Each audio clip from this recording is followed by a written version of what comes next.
IPL ఇది ఇండియాలో జరిగే అతిపెద్ద బిజినెస్.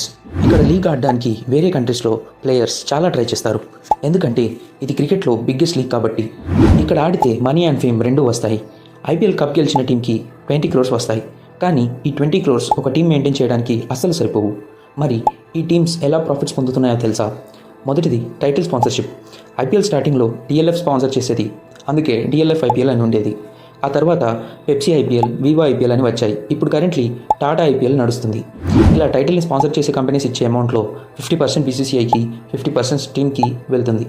ఇంకా మ్యాచ్ మధ్యలో కనిపించే dream 11, Tata Neu box, CEAT strategic timeout వంటి స్పాన్సర్స్ మనీ కూడా బీసీసీఐ ఇంకా ఐపీఎల్ టీమ్స్ షేర్ చేసుకుంటాయి. ఈ ఐపీఎల్ మ్యాచ్ అనేది ఏ యాప్లో స్ట్రీమింగ్ అవ్వాలి అనేది బ్రాడ్కాస్ట్ రైట్స్ డిసైడ్ చేస్తాయి.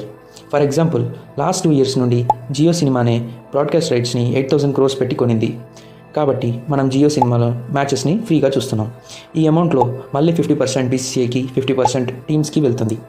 ప్రతి ఓవర్కి వచ్చే 10-second థమ్స్అప్ యాడ్ వంటి వాటిని 10 to 15 lakhs పెట్టి కొనాల్సి ఉంటుంది. సో ఇలా 10 seconds యాడ్కి నియర్లీ 10 to 15 lakhs పెట్టడం వల్ల ఇలా వచ్చే అమౌంట్ మొత్తం బ్రాడ్కాస్ట్ రైట్స్ కొన్న వాళ్ళకి వెళ్తుంది. ఇవన్నీ కాకుండా మళ్ళీ ఎవరి టీమ్స్కి వాళ్ళు సపరేట్ స్పాన్సర్స్ ఉంటారు. ఫర్ ఎగ్జాంపుల్, టీమ్ జెర్సీకి ముందు వెనక ఉండే సిమెంట్ లోగోస్ కానీ, కింగ్ఫిషర్ టైప్ లోగోస్ వంటిని వాటిని కూడా వాటి సైజ్ బట్టి, వాటి కనిపించే ఒక ప్లేస్ బట్టి వాటి రేట్స్ ఉంటాయి. ఇవి కాకుండా స్టేడియంలో సేల్ చేసే match tickets, merchandise, team logo ఉన్న జెర్సీస్, క్యాప్స్, కీ చైన్స్ వాటిని అమ్మి కూడా వీళ్ళు డబ్బులు సంపాదిస్తారు. మ్యాచ్ అయిపోయిన తర్వాత ఇచ్చే man of the match award, super striker, sixes awards కూడా ప్లేయర్స్కి సపరేట్గా జనరేట్ అవుతుంది. ఈ వీడియోలో ఏదైనా కొత్త తెలుసుకుంటా అనిపిస్తే ఈ వీడియోని లైక్ చేయండి. ఇంకేమైనా మిస్ అయ్యి ఉన్నట్టే కామెంట్స్లో చెప్పండి. ఇలాంటి మరిన్ని వీడియోస్ కోసం మా ఛానల్ని సబ్స్క్రైబ్ చేసుకోండి. Thank you for watching.